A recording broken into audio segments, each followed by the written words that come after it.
അപ്പൊ അർബഉം മിനസ് സഅദ, 4 കാര്യങ്ങൾ വിജയത്തിൽ പെട്ടതാണ് എന്ന് ഹബീബുനാ റസൂലുള്ളാഹി സഅദ് ബിൻ അബി വഖാസ് റളിയല്ലാഹു അൻഹു പറഞ്ഞതാണ്. അതിൽ ഒന്നാമതായി റസൂലുള്ളാഹി എണ്ണിയത് അൽ മർഅത്തു സാലിഹ, സാലിഹത്തായ സൽവൃത്തയാകുന്ന ഭാര്യയെ ഇണയെ ആർക്കെങ്കിലും ലഭിച്ചിട്ടുണ്ടോ അവൻ ദുനിയാവിൽ തന്നെ വിജയം കൈവരിച്ചവനാണ് എന്ന് ഹബീബുനാ റസൂലുള്ളാഹി. അല്ലാഹു നമുക്കതെല്ലാവർക്കും നൽകി അനുഗ്രഹിക്കട്ടെ. വിവാഹത്തിന് ഇണയെ തേടുന്ന പുരുഷന്മാരുണ്ടാകും. അല്ലാഹു എല്ലാവർക്കും ഖൈറായ സാലിഹത്തായ ഇണയെ നൽകി അനുഗ്രഹിക്കട്ടെ. നബിയുനാ റസൂലുള്ളാഹി സ്വല്ലല്ലാഹു അലൈഹി വസല്ലമ തങ്ങൾ പറഞ്ഞില്ലയോ, അലാ ഉഖ്ബിറുക്കും ബിഖൈരി മാ യക്നിസുൽ മർഉ, അറിയണേ പഠിക്കണേ, നിങ്ങൾ ഒരുമിച്ച് കൂട്ടുന്ന സമ്പാദ്യങ്ങളിൽ വെച്ച് ഏറ്റവും ഉത്തമമായത് ഏതാണെന്നറിയണേ.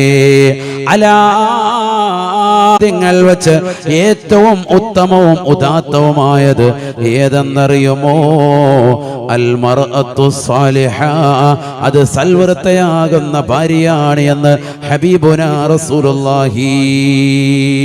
നീ ഒരുമിച്ച് കൂട്ടുന്ന സമ്പാദ്യങ്ങൾ, നീ കോടിക്കണക്കിന് രൂപ പ്രവാസ ലോകത്ത് പോയി കടന്നുകൊണ്ട് കഷ്ടപ്പെട്ട് ഉണ്ടാക്കുന്നതിനേക്കാൾ നീ നിന്റെ ജീവിതത്തിൽ ഒരുമിച്ച് കൂട്ടിയിട്ടുള്ള ഏറ്റവും വലിയ സമ്പാദ്യം അത് നിന്റെ ഭാര്യയാണ്.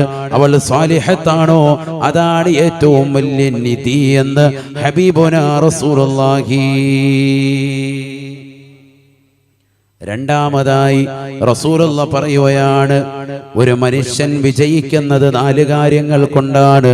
രണ്ടാമത്തത് വൽ മസ്കനുൽ വാസിഉ, വിശാലമായ മനോഹരമായ വീട്, നല്ല വൃത്തിയുള്ള നല്ല വിശാലമായ വായുസഞ്ചാരമുള്ള മനോഹരമായ വീട് സ്വന്തമായി ആർക്കുണ്ടോ അവൻ ദുനിയാവ് കൊണ്ട് രണ്ടാമത്തെ വിജയം വെച്ചു എന്ന് ഹബീബുനാ റസൂലുള്ളാഹി.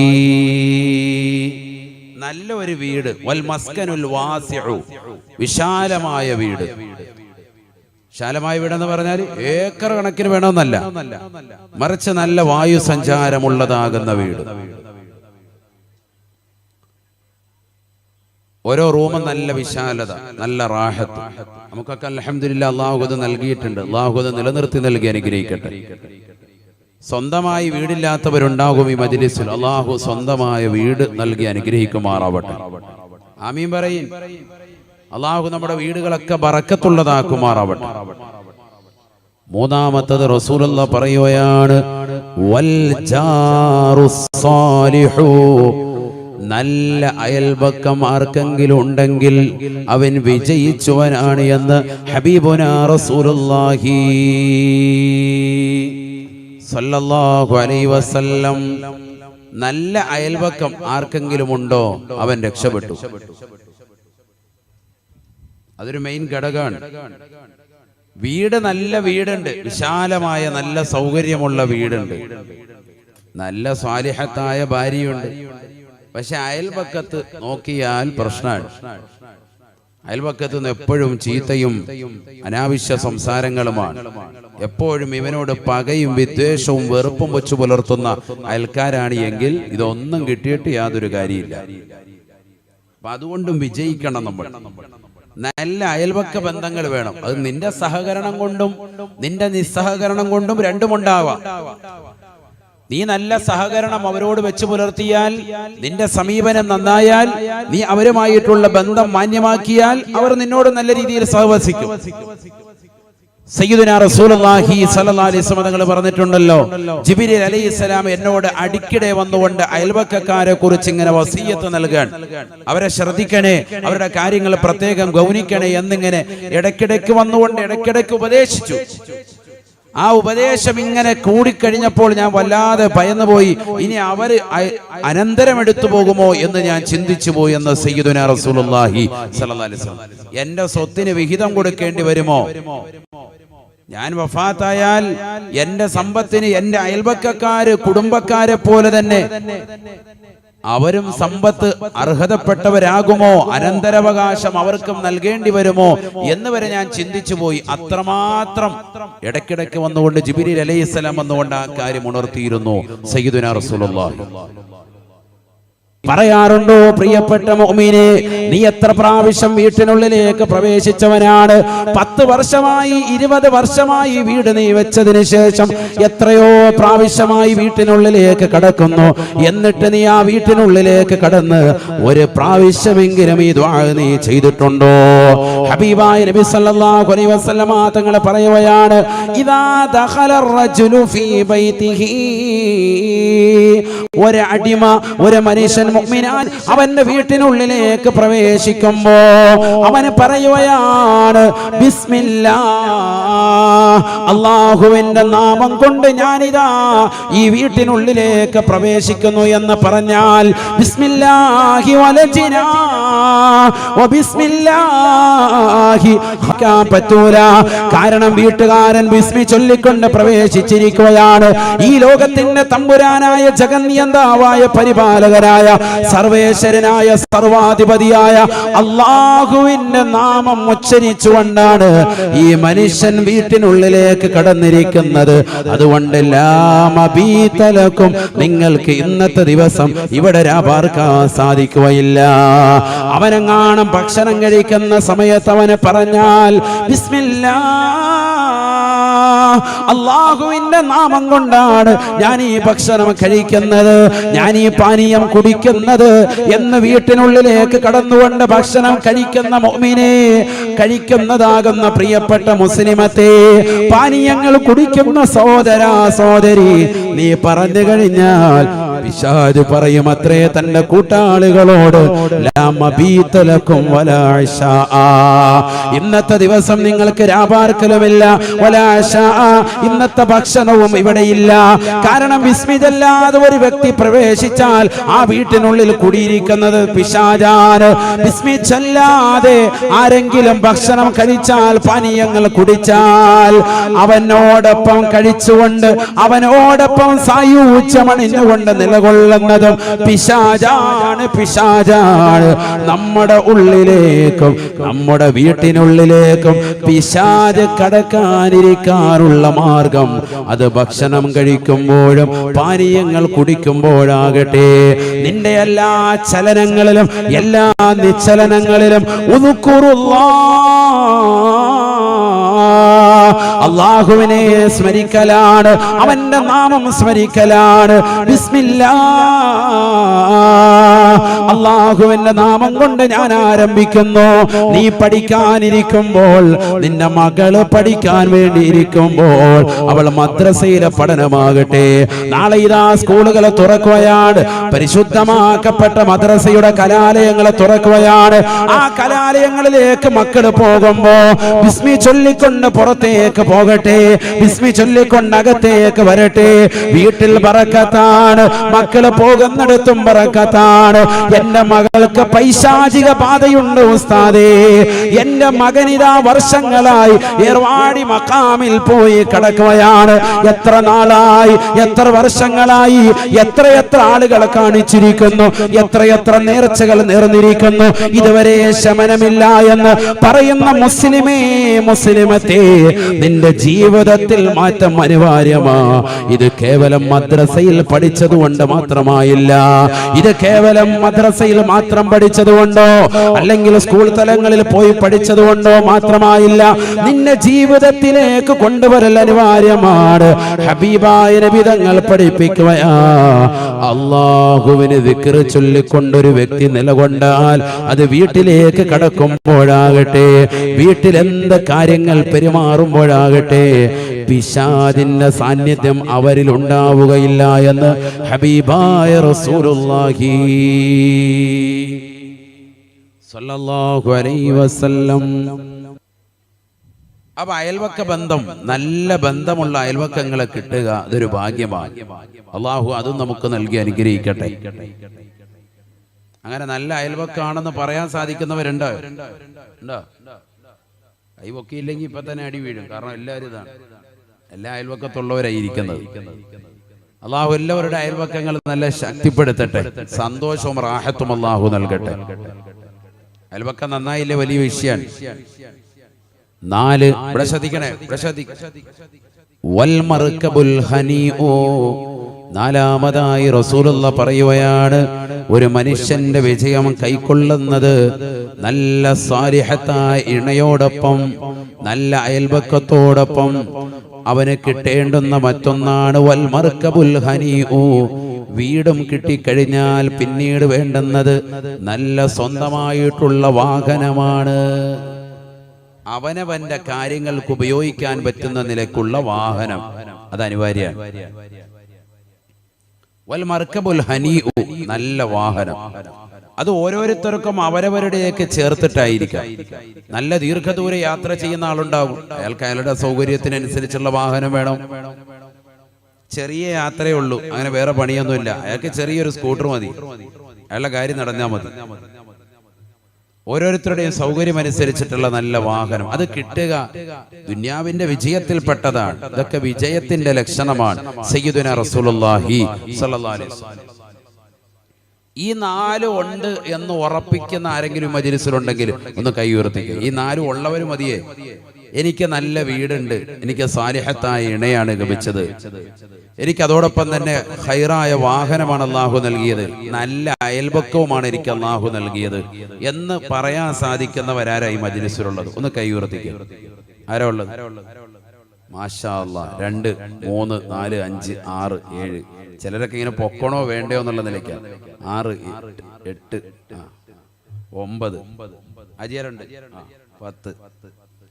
10 വരെ കിട്ടി. ബാക്കിയുള്ളവരൊന്നും കൈ ഉയർത്തുന്നില്ലെന്നോ ഉള്ളു. അള്ളാഹു ബർക്കത്ത് ചെയ്യട്ടെ. ഇതിലേതെങ്കിലും ഒന്നൊക്കെ ചെറിയ പ്രശ്നം ഉണ്ടാവും, അതുകൊണ്ടാണ് ചിലർ കൈ ഉയർത്താത്തത്. വീടും വാഹനവും കുടുംബവും ഒക്കെ ഉണ്ട് ഉസ്താദേ, പക്ഷെ ഏറ്റവും പരാജയതരുടെ ലക്ഷണം ഏതാണ് എന്ന് പറഞ്ഞ കൂട്ടത്തിൽ ആദ്യം എണ്ണിയത് അൽ ജാറു സൂഉ, ഏറ്റവും മോശപ്പെട്ടതായ അയൽപക്കം. അത് വലിയ പ്രശ്നം തന്നെയാണ്. അള്ളാഹു നമുക്ക് ഖൈറായ നല്ല അയൽപക്കം നൽകി അനുഗ്രഹിക്കട്ടെ. നബിയുനാ റസൂലുള്ളാഹി സ്വല്ലല്ലാഹു അലൈഹി വസല്ലമ തങ്ങൾ പറയുന്നു, വൽ മസ്കനുൽ ലയ്യിഖു, അയൽപക്കം മോശമാകുന്നത് പരാജയത്തിന്റെ ലക്ഷണമാണെന്നതുപോലെ വീട് വലിയ കുടുസുള്ള വീടാണ്, ഒന്ന് നിന്ന് തിരിയാനുള്ള സ്ഥലമില്ല, ശ്വാസം വിടാനുള്ള സ്ഥലമില്ല, അങ്ങനെ പറയുമല്ലോ. ചെറിയ വീടാണ്, കുടുസായ വീടാണ്, അത് പരാജയത്തിന്റെ ലക്ഷണമാണ്. നബി തങ്ങൾ പറഞ്ഞതാണ് സല്ലല്ലാഹു അലൈഹി വസല്ലം. ഇത് നമ്മൾ എന്താ മനസ്സിലാക്കേണ്ടത്? സാമ്പത്തിക ശേഷിയുള്ള ആളുകൾ വീടെടുക്കുമ്പോൾ നല്ല വൃത്തിയുള്ള വീടെടുക്കണം എന്ന് പറഞ്ഞാൽ ഒരുപാട് പടവന്താരം പോലെ പണിയണമെന്നോ അതിൽ ഒരുപാട് മോഡിഫിക്കേഷൻ ചെയ്ത് സമ്പത്ത് കൊണ്ടുവന്ന് പരിപൂർണമായി നഷ്ടപ്പെടുത്തണമെന്നല്ല. വീടൊന്ന് പണിയാൻ നീ തുനിഞ്ഞാൽ പിന്നെ ബലപ്പിച്ചു തന്നെയാണെടുക്കേണ്ടത് പൊന്നേ. വല്ലുപ്പ ബഹുമാനപ്പെട്ട മർഹൂം ശൈഖുനാ തഴവ ഉസ്താദ്, അല്ലാഹുവേ അവരുടെ ദറജ ഉയർത്തനെ അല്ലാ. അവിടുന്ന് അൽ മവാഹിബുൽ ജലീലൂടെ പഠിപ്പിക്കുകയാണ്, വീടൊന്ന് പണിയാൻ നീ തുനിഞ്ഞാൽ പിന്നെ ബലപ്പിച്ചു തന്നത് പോലെയാണ് എടുക്കേണ്ടത്. നല്ല വൃത്തിയായിട്ട് നല്ല റാഹത്തുള്ള ഒരു വീടായിട്ട് തന്നെ വേണം അതെടുക്കാൻ. അല്ലാതെ നാളെ പൊളിഞ്ഞു പോകണം, ഇല്ലെങ്കിൽ മുല്ലപ്പെരിയാർ അണക്കെട്ട് പണിയുന്ന പോലെ പണിയണം. 126 വർഷമായിട്ട് അങ്ങനെ നിൽക്കുകയാണ്. അതുപോലെ നല്ല ബലപ്പിച്ച് നല്ല വൃത്തിയായിട്ട് പണിയണം അല്ലേ? നല്ല വൃത്തിയായിട്ട് പണിയ. എല്ലാവർക്കും ആശങ്കയാണ്. അള്ളാഹു ആശങ്കകളൊക്കെ മാറ്റി സന്തോഷം നൽകി അനുഗ്രഹിക്കട്ടെ. നാളെ ഖിയാമത്ത് നാളാണ് എന്ന നിലയ്ക്ക് എങ്ങനെയെങ്കിലും ഒപ്പിച്ചു വെക്കല്ല, നല്ല വൃത്തിക്ക് തന്നെ. അതാണ് മോമിന് വേണ്ടുന്നത്. നാളെ ലോകാവസാനമാണെന്ന് നീ അറിഞ്ഞാൽ പോലും തലേ ദിവസം ഒരു ചെടി നടാൻ നിനക്ക് കഴിയുമെങ്കിൽ ചെയ്യണമെന്നാണ് സയ്യിദുനാ റസൂലുള്ളാഹി സ്വല്ലല്ലാഹു അലൈഹി വസല്ലം തങ്ങൾ പഠിപ്പിച്ചത്.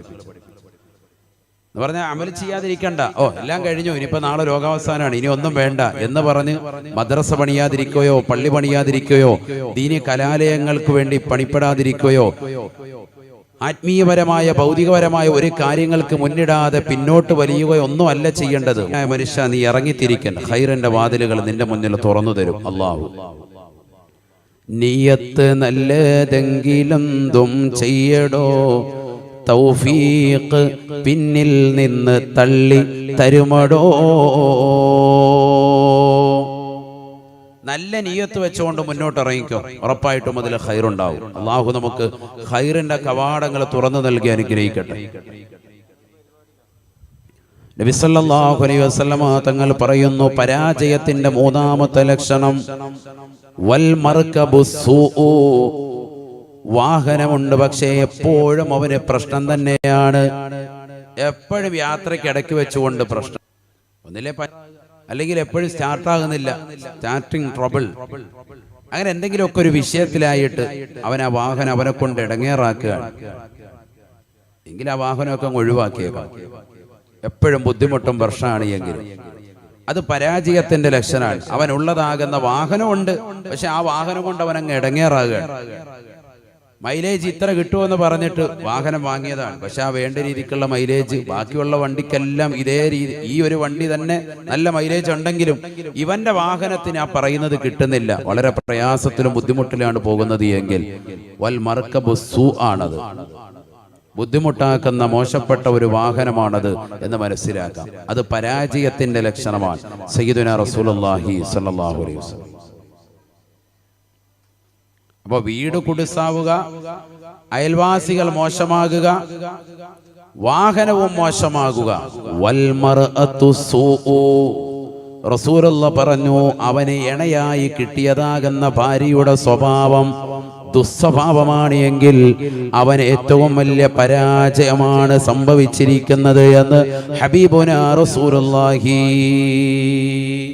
എല്ലാം ഉണ്ട്, വീടുണ്ട്, കാറുണ്ട്, നല്ല അയൽവക്കമാണ്, പക്ഷെ കൂടെ ചേർത്തിരിക്കുന്നവള് വളരെ പ്രശ്നമാണ്. എപ്പോഴും ഒച്ചയും ബഹളം, ഇവന്റെ സമ്പത്ത് മാത്രം കണ്ടിട്ട് ഇവനോടൊപ്പം കൂടിയിരിക്കുക എങ്കിൽ വലിയ അപകടമാണ്. അള്ളാഹു നമ്മളെ സാലിഹത്താകുന്ന ഇണയെ നൽകി എങ്കിൽ വലിയ അപകടമാണ്. അള്ളാഹു നമ്മളെ സാലിഹത്താകുന്ന ഇണയെ നൽകി അനുഗ്രഹിക്കട്ടെ. ഏറ്റവും വലിയ നീതിയും അത് തന്നെയാണ്. നമുക്ക് വേറെ ഒന്നും ഇല്ലേലും സാലിഹത്തായ ഇണയുണ്ടോ ഇതെല്ലാം നേടിയെടുക്കാൻ സാധിക്കും. അങ്ങനെയാണ്. അള്ളാഹു നമുക്ക് തൗഫീഖ് നൽകട്ടെ. ഞാൻ വെറുതെ പറഞ്ഞതല്ല, സാലിഹത്തായ ഇണയാണെങ്കിൽ ഇതൊക്കെ കിട്ടും.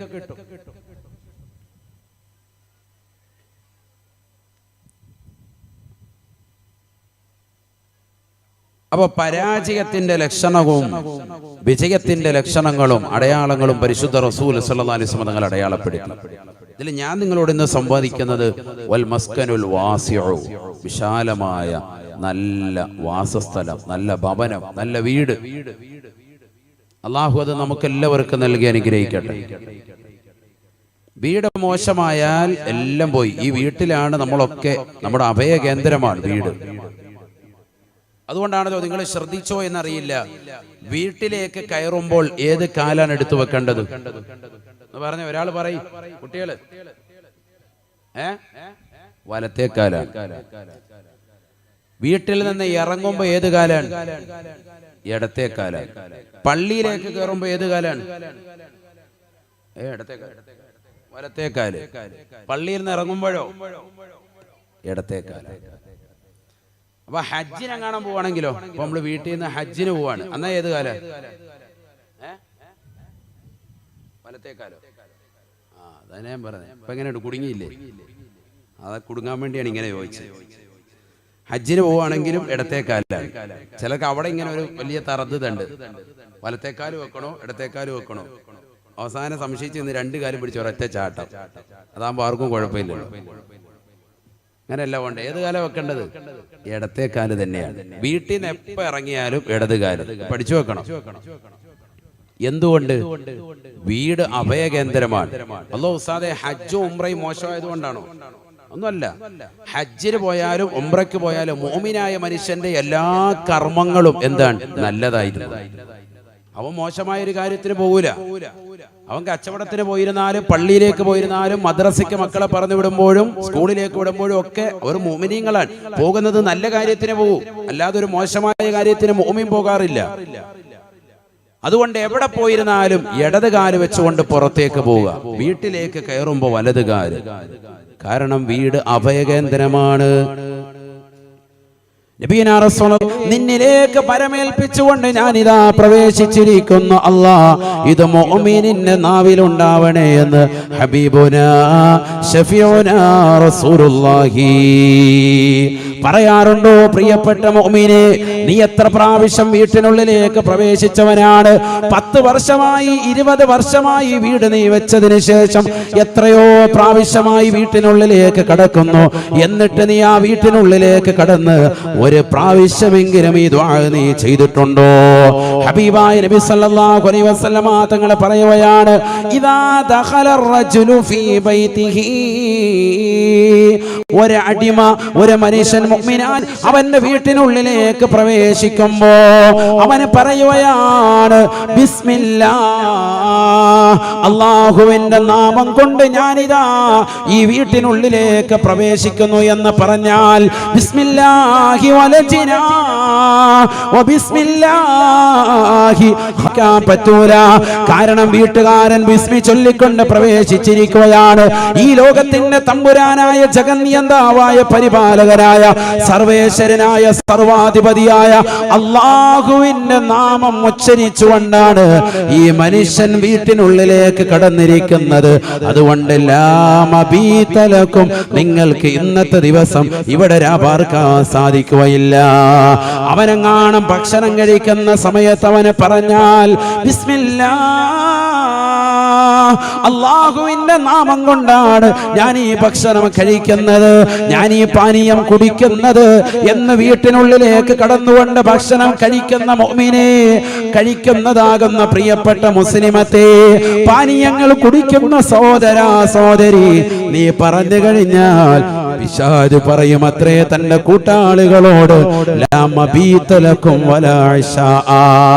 ഇന്നത്തെ ദിവസം നിങ്ങൾക്ക് രാപാർക്കലുമില്ല, ഇന്നത്തെ ഭക്ഷണവും ഇവിടെയില്ല. കാരണം ബിസ്മില്ലാതെ ഒരു വ്യക്തി പ്രവേശിച്ചാൽ ആ വീട്ടിനുള്ളിൽ കുടിയിരിക്കുന്നത് പിശാചാണ്. ബിസ്മി ചൊല്ലാതെ ആരെങ്കിലും ഭക്ഷണം കഴിച്ചാൽ, പാനീയങ്ങൾ കുടിച്ചാൽ, അവനോടൊപ്പം കഴിച്ചുകൊണ്ട് അവനോടൊപ്പം സായൂജ്യമണിഞ്ഞുകൊണ്ട് നിലകൊള്ളുന്നതും പിശാചാണ്, പിശാചാണ്. നമ്മുടെ ഉള്ളിലേക്കും നമ്മുടെ വീട്ടിനുള്ളിലേക്കും പിശാച് കടക്കാനിരിക്കാനുള്ള മാർഗം അത് ഭക്ഷണം കഴിക്കുമ്പോഴും പാനീയങ്ങൾ കുടിക്കുമ്പോഴാകട്ടെ. നിന്റെ എല്ലാ ചലനങ്ങളിലും എല്ലാ നിശ്ചലനങ്ങളിലും അല്ലാഹുവിനെ സ്മരിക്കലാണ്, അവന്റെ നാമം സ്മരിക്കലാണ്. ബിസ്മില്ലാഹ്, അല്ലാഹുവിന്റെ നാമം കൊണ്ട് ഞാൻ ആരംഭിക്കുന്നു. നീ പഠിക്കാനിരിക്കുമ്പോൾ, നിന്റെ മകള് പഠിക്കാൻ വേണ്ടി ഇരിക്കുമ്പോൾ, അവൾ മദ്രസയിലെ പഠനമാകട്ടെ, നാളെ ഇതാ സ്കൂളുകളെ തുറക്കുകയാണ്, പരിശുദ്ധമാക്കപ്പെട്ട മദ്രസയുടെ കലാലയങ്ങളെ തുറക്കുകയാണ്. ആ കലാലയങ്ങളിലേക്ക് മക്കൾ പോകുമ്പോ ബിസ്മി ചൊല്ലിക്കൊണ്ട് പുറത്തേക്ക് പോകട്ടെ, ബിസ്മി ചൊല്ലിക്കൊണ്ട് അകത്തേക്ക് വരട്ടെ. വീട്ടിൽ ബറക്കത്താണ്, മക്കള് പോകുന്നിടത്തും ബറക്കത്താണ്. എന്റെ മകൾക്ക് പൈശാചിക ബാധയുണ്ട് ഉസ്താദേ, എന്റെ മകനിതാ വർഷങ്ങളായി ഏർവാടി മഖാമിൽ പോയി കിടക്കുകയാണ്. എത്ര നാളായി, എത്ര വർഷങ്ങളായി, എത്രയെത്ര ആളുകളെ കാണിച്ചിരിക്കുന്നു, എത്രയെത്ര നേർച്ചകൾ നേർന്നിരിക്കുന്നു, ഇതുവരെ ശമനമില്ല എന്ന് പറയുന്ന മുസ്ലിമേ, മുസ്ലിമത്തെ, നിന്റെ ജീവിതത്തിൽ മാറ്റം അനിവാര്യമാ. ഇത് കേവലം മദ്രസയിൽ പഠിച്ചതുകൊണ്ട് മാത്രമായില്ല, ഇത് കേവലം മദ്രസയിൽ മാത്രം പഠിച്ചതുകൊണ്ടോ അല്ലെങ്കിൽ സ്കൂൾ തലങ്ങളിൽ പോയി പഠിച്ചതുകൊണ്ടോ മാത്രമായില്ല, നിന്റെ ജീവിതത്തിലേക്ക് കൊണ്ടുവരൽ അനിവാര്യമാണ്. ഹബീബായ നബി തങ്ങൾ പഠിപ്പിക്കുകയാ, അല്ലാഹുവിനെ ദിക്ർ ചൊല്ലിക്കൊണ്ടൊരു വ്യക്തി നിലകൊണ്ടാൽ അത് വീട്ടിലേക്ക് കടക്കുമ്പോഴാകട്ടെ, വീട്ടിൽ എന്ത് കാര്യങ്ങൾ പെരുമാറുമ്പോഴാകട്ടെ, പിശാചിന്റെ സാന്നിധ്യം അവരിൽ ഉണ്ടാവുകയില്ല എന്ന് ഹബീബായ റസൂലുള്ളാഹി സ്വല്ലല്ലാഹു അലൈഹി വസല്ലം. പിശാച് പരിപൂർണമായി ഒഴിവാകും. അത് നമുക്ക് വേണ്ടുന്നതല്ലേ? അല്ലാഹു തൗഫീഖ് നൽകട്ടെ, അല്ലാഹു തൗഫീഖ് നൽകട്ടെ. ചില വീടുകൾ അതുകൊണ്ട് തന്നെയാണ് ആത്മീയപരമായി ഉയരാൻ സാധിക്കാത്തത്. ചില വീടുകൾക്ക് ഒരു റാഹത്തും ഉണ്ടാവൂല. ചില ആളുകൾ പറയാറുണ്ട്, ഉസ്താദേ നമ്മുടെ ആ വീട്ടിൽ ഞങ്ങൾ അങ്ങോട്ട് മാറി താമസിച്ചതിന് ശേഷം വളരെ പ്രയാസമാണ്. നമ്മള് കമ്പിൽ നിന്ന് ഇവിടുന്ന് മാറി കണ്ണൂർ മറ്റൊരു സ്ഥലത്തേക്ക് മാറിയപ്പോ അവിടെ ചെന്നപ്പോഴത്തേക്കും വലിയ പ്രശ്നം, ഇവിടെ താമസിച്ചപ്പോ അത്രയും കുഴപ്പമില്ല. ഇതൊക്കെ സ്വഹാബത്തിന്റെ കാലത്ത് ഉണ്ടായിരുന്നതാണ്. അനസ് ബിൻ മാലിക് റളിയല്ലാഹു അൻഹു നിവേദനം ചെയ്യുന്ന ഹദീസിൽ കാണാം, ജാഅ റജുലുൻ ഇലാ റസൂലില്ലാഹി സ്വല്ലല്ലാഹു അലൈഹി വസല്ലം, ഹബീബായ റസൂലുള്ളാഹി സ്വല്ലല്ലാഹു അലൈഹി വസല്ലമ തങ്ങളുടെ അടുക്കലേക്ക് ഒരു മനുഷ്യൻ വന്നിട്ട് പറയുകയാണ്, യാ റസൂലല്ലാഹ്, അല്ലാഹുവിന്റെ റസൂലേ, റസൂലേ, ഞങ്ങളിതാ ഇന്നാലിന്ന വീട്ടിൽ താമസിച്ചിരുന്ന വ്യക്തികളായിരുന്നു. ആ വീട്ടിൽ ഞങ്ങൾ താമസിക്കുമ്പോ കസറ ഫീഹി അംവാലുനാ വകസറതു ഫീഹി അഅദാദുനാ, ആ വീട്ടിൽ താമസിക്കുന്ന സമയത്ത് ഞങ്ങൾക്ക് ധാരാളം മക്കളുണ്ടായിരുന്നു, ഒരുപാട് സമ്പത്തുണ്ടായിരുന്നു, ഞങ്ങൾ കുടുംബാദികൾ അധികരിച്ചവരായിരുന്നു. പക്ഷേ ഫതഹവ്വൽനാ ഇലാ ദാരിൻ ഉഖറാ, ഞങ്ങളൊരു മറ്റൊരു നാട്ടിലേക്ക് മനോഹരമായ വീട് തേടി പോയതാണ്. അവിടെ ചെന്നുകൊണ്ട് ഞങ്ങൾ താമസം ആരംഭിച്ചപ്പോൾ ഫഖല്ല അദദുനാ വഖല്ലത് അംവാലുനാ, ഞങ്ങളുടെ ആളുകൾ കൊഴിഞ്ഞു പോവുകയാണ്, മരിച്ചു പോവുകയാണ്, പലരും മരണപ്പെട്ടു പോവുകയാണ്. ഞങ്ങളുടെ കുടുംബത്തിൽപ്പെട്ട മുതിർന്ന ആളുകൾ, ചെറിയ മക്കളൊക്കെ പൊടുന്നനെ മരണപ്പെട്ടു പോവുകയാണ്. ആ പുതിയ വീട്ടിലേക്ക് താമസം മാറിയില്ല, കുറച്ച് നാളുകൾ കൊണ്ട് തന്നെ സംഭവിച്ചതാണ്.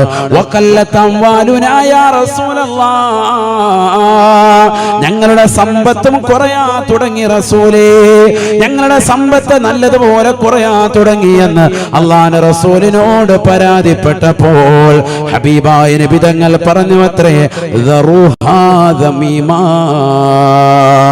നിങ്ങൾ ആ വീട് കൊടുത്തേക്ക്, അത് ഉപേക്ഷിച്ചേക്ക്, ഈ വീട്ടിൽ നിന്ന് താമസം നിങ്ങൾ എത്രയും പെട്ടെന്ന് മാറ്റണം.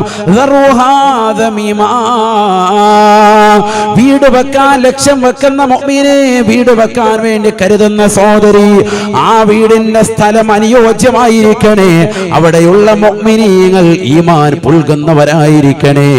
അല്ലാഹുവിന്റെ പള്ളിയുടെ വിനാരങ്ങളിൽ നിന്നുള്ള ശ്രവണ സുന്ദരമായ പാങ്കുലുകൾ മുഴങ്ങുന്നതിന്റെ പരിസരങ്ങളിലുമായിരിക്കണേ. വമൻ അഹ്സനു ഖൗലൻ മിമ്മാ ദഅാ ഇലല്ലാഹ്, അല്ലാഹുവിൻ്റെതാകുന്ന മഹനീയമായ നാമങ്ങൾ ഉച്ചരിക്കുന്നതാകുന്ന പള്ളികൾ, ആ പള്ളികളുടെ പരിസരങ്ങൾ വന്നുകൊണ്ട് താമസിക്കാൻ മുഅ്മിനേ, മുഅ്മിനത്തെ നമ്മൾ തയ്യാറാവണം. ഇന്ന് മുസ്ലിമീങ്ങളാകുന്ന നമ്മളിൽ പല ആളുകളും ഒരു സ്ഥലം അന്വേഷിച്ചു പോകുമ്പോ അവിടെ ഒരു നിസ്കാര പള്ളി ഉണ്ടെന്നറിഞ്ഞാൽ ഞാൻ അങ്ങോട്ടില്ല, ആ 10 സെന്റ് സ്ഥലം എനിക്ക് വേണ്ട എന്ന് പറയുന്ന തലത്തിലേക്ക് ഈമാനിൽ നിന്ന് ഒളിച്ചോടുന്ന സമൂഹമായി പോയി. അല്ലാഹുവേ, ഞങ്ങളെ നീ കാത്ത് സംരക്ഷിക്കണേ അല്ലാ. ഈമാൻ സലാമത്താകണം നമുക്ക് അനിവാര്യമാണ്. അല്ലാഹു നമുക്ക് നൽകിയിരിക്കുന്ന മഹനീയമായ ആത്മീയമായ പ്രഭ അത് നഷ്ടപ്പെടുത്തി കളയാൻ പാടില്ല മുഅ്മിനേ. അതിനനുയോജ്യമായ വാസയോഗ്യമായ സ്ഥലമായിരിക്കണം. അതുകൊണ്ട് ആദ്യമായി നീ ശ്രദ്ധിക്കേണ്ടത്, ഞാൻ ഈ സ്ഥലത്ത് വീട് വെച്ചാൽ എനിക്കും എൻ്റെ ഭാര്യയ്ക്കും മക്കൾക്കും കുടുംബത്തിനും എൻ്റെ പരമ്പരകൾക്ക് മുഴുവനും ആത്മീയമായി ഇവിടെ ഉയരാൻ സാധിക്കുമോ? അത് ശ്രദ്ധിക്കണം. അതിനാണ് നമ്മൾ ആലിമീങ്ങളെ കൊണ്ടുവന്ന് സ്ഥലം നോക്കിക്കുന്നത്, സയ്യിദന്മാരെ കൊണ്ടുവന്ന് ഇത് ശ്രദ്ധിക്കുന്നത്. ഒന്ന് നോക്കാൻ വേണ്ടി പ്രത്യേകം പറയുന്നത് അതിനാണ്.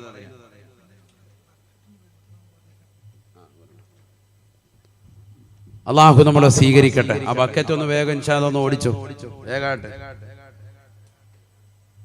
എല്ലാവരും കയ്യിലുള്ള 500 വെച്ചിട്ടേക്ക് വേഗാട്ടെ.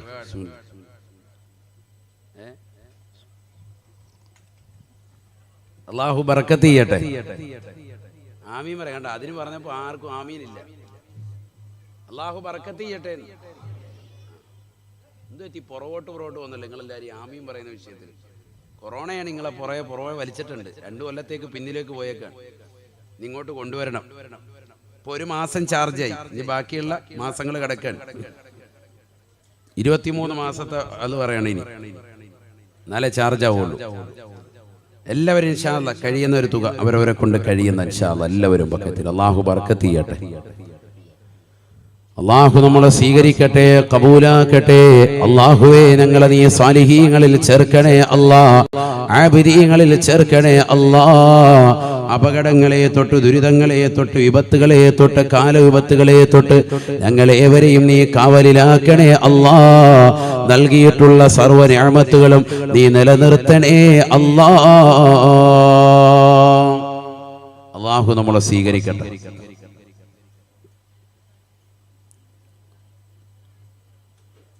വേഗം വേഗം ഓടിച്ചു കയ്യിലുള്ളത് കൊടുക്കും. അള്ളാഹു ബറക്കത്ത് ചെയ്യട്ടെ.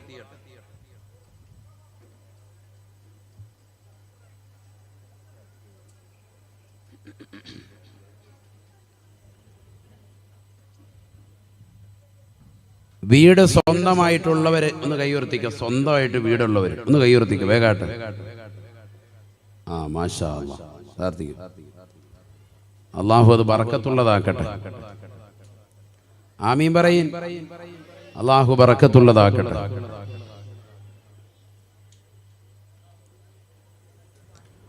ശ്രദ്ധിക്കണേ, ശ്രദ്ധിക്കണം. വീട്ട് ബറക്കത്തുണ്ടാക്കിയെടുക്കണമെങ്കിൽ അതിനുള്ള ചില മാർഗങ്ങൾ അറിയണ്ടേ. ഒന്ന്, ആ വീട് പരിപൂർണമായി നജസ്സിൽ നിന്ന് മുക്തമായിരിക്കണം. വീട് നല്ലതുപോലെ പണിതിട്ടു, പക്ഷെ ഒരു കൊല്ലം കഴിയുമ്പോഴേക്കും ആളുകൾ പറയാൻ തുടങ്ങും, ഇത് 10 കൊല്ലം പഴക്കമുള്ള പെരയാണ്. ആ രീതിയിലേക്ക് വീട്ടുകാരനും മാറിയാൽ എന്ന് പറഞ്ഞാൽ ശുദ്ധീകരണ വിഷയത്തിൽ അവർ പുറകോട്ട് പോയാൽ അത് വലിയ ബറക്കത്ത് കേടാണ്, ഐശ്വര്യം ഉണ്ടാവൂല. വീട് നല്ല രീതിയിൽ പണിയണം, അതാദ്യം പറഞ്ഞല്ലോ. നല്ല വൃത്തിയായിട്ട് തന്നെ പണിയണം. പണിത് കഴിഞ്ഞിട്ട് പിന്നെ അതിന്മേലിട്ട് പണിയാൻ നിൽക്കണ്ട. അതാണ് ഇന്ന് സമൂഹത്തിൽ പലയിടത്തും നടക്കുന്നത്. വീടൊക്കെ പണിത് എല്ലാവരും കേറി അതിനകത്ത് എന്താ പറയാ, പെരവാസൂരി എന്താ ഇവിടെ പറയാ, എന്താ വീട് പാല് കാച്ചി അല്ലേ, പാല് കാച്ചി അങ്ങനെ കഴിഞ്ഞതിന് ശേഷം പല സ്ഥലങ്ങളിൽ പലതാണ് പറയാ. മലപ്പുറത്ത് ചില ഭാഗങ്ങളിൽ കുറ്റൂസ് എന്നാണ് അതിന് പറയാ, ചിലയിടത്ത് പെരവാസൂരി എന്ന് പറയാം. അതുകൊണ്ടാണ് ചോദിക്കുന്നത്. അങ്ങനെ പാല് കാച്ച കഴിഞ്ഞ് അവിടെ താമസമായതിനു ശേഷം പിന്നീട് ഒരു പണിയുണ്ട്. വീട്ടുകാരൻ കിടക്കുന്നത് അപ്പോഴും എവിടെയാണ്, കാർപോറച്ചിലാണ് കിടക്കുന്നത്. പെരയ്ക്കകത്തോട്ട് കയറാനായിട്ടില്ല എന്നാ പറയുന്നത്. അതിനകത്ത് പിന്നെയും ഇങ്ങനെ തേക്കിന്റെ പരിപാടി, നിലമ്പൂർ തേക്ക് കൊണ്ടുവന്നുള്ള പരിപാടി, ഇങ്ങനെ ചെയ്തുകൊണ്ടിരിക്കുക. അത് ഇന്ന് സമൂഹത്തിൽ കൂടി വരുന്നുണ്ട്. അത് കടുത്ത തെറ്റാണ്, അത് വേണ്ട. വീടിനെ പണി നല്ല വൃത്തിയായിട്ടങ്ങ് ഫിനിഷ് ആയിക്കോ. തുടക്കത്തിൽ തന്നെ ഫിനിഷ് ചെയ്യും.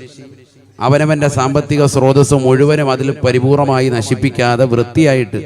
അൽ മസ്കനുൽ വാസിഉ എന്നാണ്, നല്ല വിശാലമായ വായുസഞ്ചാരമുള്ള നല്ല റൂം, നല്ല 10 അടി വീതി 10 അടി നീളത്തിലൊക്കെ ഏറ്റവും ചുരുങ്ങിയ നല്ല വൃത്തിയായിട്ടുള്ള റൂം. അത് തന്നെ നല്ല വായുസഞ്ചാരം വേണം. ഇന്നിപ്പോൾ ഇഷ്ടം പോലെ ധാരാളം ആളുകളുണ്ട്, നല്ല നല്ല ആളുകൾ, കൺസ്ട്രക്ഷൻ വർക്ക് ചെയ്യുന്നവർ. ആരെ കൊണ്ടൊക്കെ നോക്കിച്ചോട്ടോ ഇല്ലെങ്കിൽ ആ രീതിക്കൊക്കെ നല്ല വൃത്തിക്ക് ചെയ്യാൻ അറിയാവുന്നവരാണ് നമ്മൾ. എല്ലാവരുടെയും വീടുകൾ അൽഹംദുലില്ലാ നല്ല വീടുകളാണ്, പ്രത്യേകിച്ച് നമ്മുടെ മലബാർ ദേശത്ത്. അള്ളാഹു ബറക്കത്ത് നിലനിർത്തി തരട്ടെ. അതിൽ ബറക്കത്തുണ്ടാക്കണമെങ്കിൽ നജസ് പുരളാതെ, അശുദ്ധി വരുത്താതെ നോക്കണമെന്നർത്ഥം. ചെറിയ കുട്ടികളൊക്കെ മൂത്രമൊഴിച്ചു കഴിഞ്ഞാൽ എന്ത് ചെയ്യണം? വേഗം തന്നെ അവിടെ എന്ത് ചെയ്യണം? തുടച്ചത് മാറ്റണം. അത് അവിടെ ഇട്ടേക്കരുത്. അത് അടുത്ത വ്യാഴാഴ്ച ദിവസം നമുക്ക് നോക്കാം. വെള്ളിയാഴ്ച രാവിലെ അന്നത്തേക്ക് തുടക്കാം, അവിടെ കിടന്നോട്ടെ എന്ന് പറയാൻ പാടില്ല. അത് വേഗം തന്നെ എത്രയും പെട്ടെന്ന് തുടച്ചു മാറ്റണം.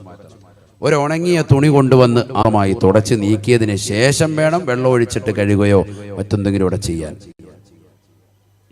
അങ്ങനെ ചെയ്തത് വൃത്തിയാക്കി എടുക്കണം. കുട്ടികൾ പലപ്പോഴും, ചെറിയ കുട്ടികൾ വീട്ടിലുണ്ടെങ്കിൽ എപ്പോഴും നജസുണ്ടാകും, അത് സാധാരണയാണ്. സയ്യിദുനാ റസൂലുള്ളാഹി സ്വല്ലല്ലാഹി അലൈഹി വസല്ലം ഒരു വീട്ടിൽ ഗസ്റ്റായി ചെന്നു. ആ വീട്ടിലുള്ളവർ റസൂലുള്ളാഹിന്റെ മടിയിലേക്ക് അവിടുത്തെ കുട്ടിയെ കൊടുത്തു. റസൂലുള്ളാഹി മടിയിൽ വെച്ച് ഇങ്ങനെ, കുട്ടികളെ വലിയ ഇഷ്ടമുള്ള വ്യക്തിയായിരുന്നല്ലോ പരിശുദ്ധ റസൂൽ സ്വല്ലല്ലാഹി അലൈഹി വസല്ലം. മടിയിൽ വെച്ച് ഇങ്ങനെ താലോലിച്ചുകൊണ്ട് ഓമനിച്ചുകൊണ്ടിരിക്കുമ്പോൾ കുട്ടി മടിയിൽ മൂത്രമൊഴിച്ചു. അപ്പൊ വീട്ടുകാർക്ക് വലിയ വിഷമമായി പോയി. കാരണം കുട്ടി ആരുടെ ശരീരത്തിലാണ് മൂത്രമൊഴിച്ചിട്ടുള്ളത്? പരിശുദ്ധ റസൂൽ സ്വല്ലല്ലാഹു അലൈഹി വസല്ലം തങ്ങൾ. നമ്മളാണെങ്കിലോ കുട്ടിയുടെ കാലെ പിടിച്ച് ഒരറ്റയേറ, ഇതിന് ദാരി തന്ന മടിയിലോട്ടെന്ന് പറഞ്ഞു. ഇതൊന്നുമില്ല, റസൂലുള്ളാഹി ഒരു ഉമ്മ കൊടുക്കാണ്, ചുംബനം കൊടുത്തു പരിശുദ്ധ റസൂൽ സല്ലല്ലാഹു അലൈഹി വസല്ലം. പ്രത്യേകിച്ച് ആ സമയത്ത് കുട്ടിയെ ഒന്നും ചെയ്യാൻ പാടില്ല. ചിലര് പുരുഷന്മാര് തന്നെ, ഭർത്താവാണ്, ഗൾഫിൽ നിന്ന് വന്നതാണ്. ഗൾഫിൽ വെച്ച് ഓൺലൈനിൽ വെച്ച് ഭയങ്കരമായിട്ട് ഇങ്ങനെ സ്കൈപ്പിലൊക്കെ ചാറ്റ് ചെയ്യുന്നത് കണ്ടപ്പോൾ ഓർത്ത് വാപ്പ നാട്ടിലെത്തിയാൽ മതി, കുട്ടിയെ നിലം തൊടിയിക്കൂല. അങ്ങനെ നാട്ടിലെത്തിയപ്പോൾ വാപ്പായെ കയ്യിലോട്ട് കൊടുത്തപ്പോൾ തന്നെ കുട്ടി ഒന്ന് മൂത്രമൊഴിച്ചു. നമ്മളിപ്പോൾ രാവിലെ ഫ്ലൈറ്റിൽ നിന്ന് ഇറങ്ങി പഠിച്ച സ്പ്രേ ഇവൻ കളയുമല്ലോ എന്നുള്ള രീതിക്ക് ആ സമയത്ത് പെട്ടെന്ന് അങ്ങോട്ട് ഷേക്ക് ചെയ്യുമ്പോൾ കുട്ടിക്കതെന്താവും, മൂത്രസംബന്ധമായിട്ടുള്ള രോഗങ്ങൾക്കത് കാരണമായി തീരും. കാരണം എന്താ, മൂത്രം പരിപൂർണമായിട്ട് പോയിട്ടില്ല. അതൊക്കെ വളരെ ശ്രദ്ധിക്കേണ്ടതാണ്. ശാസ്ത്രീയമായ വശമാണ് ഈ പറഞ്ഞത്. കുട്ടിയുടെ ആരും വെട്ടിയെടുക്കട്ടെ എന്ന് ചോദിച്ചതാകുന്ന സ്വഹാബത്തിനോട് പറഞ്ഞു, വേണ്ട, പള്ളിയുടെ അകത്തളത്തിൽ മൂത്രമൊഴിച്ചുകൊണ്ടിരിക്കാൻ അയാളത് കഴിയട്ടെ എന്ന് പരിശുദ്ധ റസൂൽ സല്ലല്ലാഹു അലൈഹി വസല്ലം. എന്തുകൊണ്ടാണ്? കഴിഞ്ഞപ്പോൾ അദ്ദേഹത്തെ വിളിച്ചിട്ട് പറഞ്ഞു, ഇത് മസ്ജിദാണ്, ആരാധനയ്ക്ക് വേണ്ടിയുള്ള ഭവനാണ്, ഇവിടെ ഇങ്ങനെ ചെയ്യാൻ പാടില്ല കേട്ടോ, പൊയ്ക്കോളാൻ പറഞ്ഞു. പറഞ്ഞാൽ കൂടി ചെല്ലൂല. നമ്മൾ ഇന്നത്തെ തലമുറയാണെങ്കിൽ പോലും ആരെങ്കിലും അങ്ങനെ കണ്ടാൽ വെച്ചേക്കോ, ചെയ്തുകൊണ്ടിരിക്കുകയാണെങ്കിൽ ഓൺ ദ സ്പോട്ടിൽ അവനെ ഓടിക്കും. ചിലപ്പോൾ ഒന്നും ചെയ്തില്ലേലും ഓടിക്കും. മാത്രമല്ല ആരോഗ്യപരമായിട്ടുള്ള പ്രശ്നങ്ങൾ അവന് പിന്നീട് ഉണ്ടായേക്കാം. പരിശുദ്ധ റസൂൽ സല്ലല്ലാഹു അലൈഹി വസല്ലമ തങ്ങളുടെ വീക്ഷണം എത്രമേൽ പ്രധാനമാണ്, വലുതാണ്. പഠിച്ചു വെക്കണേ മുഅ്മിനേ. ആരോഗ്യപരമായിട്ട് ഈ മനുഷ്യന് ബുദ്ധിമുട്ടുണ്ടാവാം, പിന്നീട് മൂത്രസംബന്ധമായിട്ടുള്ള രോഗമുണ്ടാകാം. അതുകൊണ്ട് അദ്ദേഹത്തെ ഭയപ്പെടുത്തരുതേ എന്ന് ആരെ? പരിശുദ്ധ റസൂൽ സല്ലല്ലാഹു അലൈഹി വസല്ലമ തങ്ങൾ. നമ്മൾ 3-ാമത്തെ ദിവസമാണ് ഇപ്പൊ ഈ മജ്‌ലിസ്, സമാപന ദിവസത്തിലാണ്. പരിശുദ്ധ റസൂലിനെ പിൻപറ്റിക്കൊണ്ട് ഈ റബീഉൽ അവ്വൽ വിട പറയുമ്പോൾ നമ്മൾ എത്ര തിരുസുന്നത്തുകൾ നമ്മുടെ ജീവിതത്തിൽ കൊണ്ടുവന്നിട്ടുണ്ട് എന്നുള്ള ഒരു ചിന്ത നമ്മുടെ ഹൃദയത്തിലുണ്ടാവണം. പുതുതായിട്ട് ഒരു 10 സുന്നത്തെങ്കിലും നമുക്ക് കൊണ്ടുവരാൻ സാധിച്ചിട്ടുണ്ടോ? ഉണ്ടെങ്കിൽ വിജയിച്ചു, ഇല്ലെങ്കിൽ ഒരു വിജയമില്ല.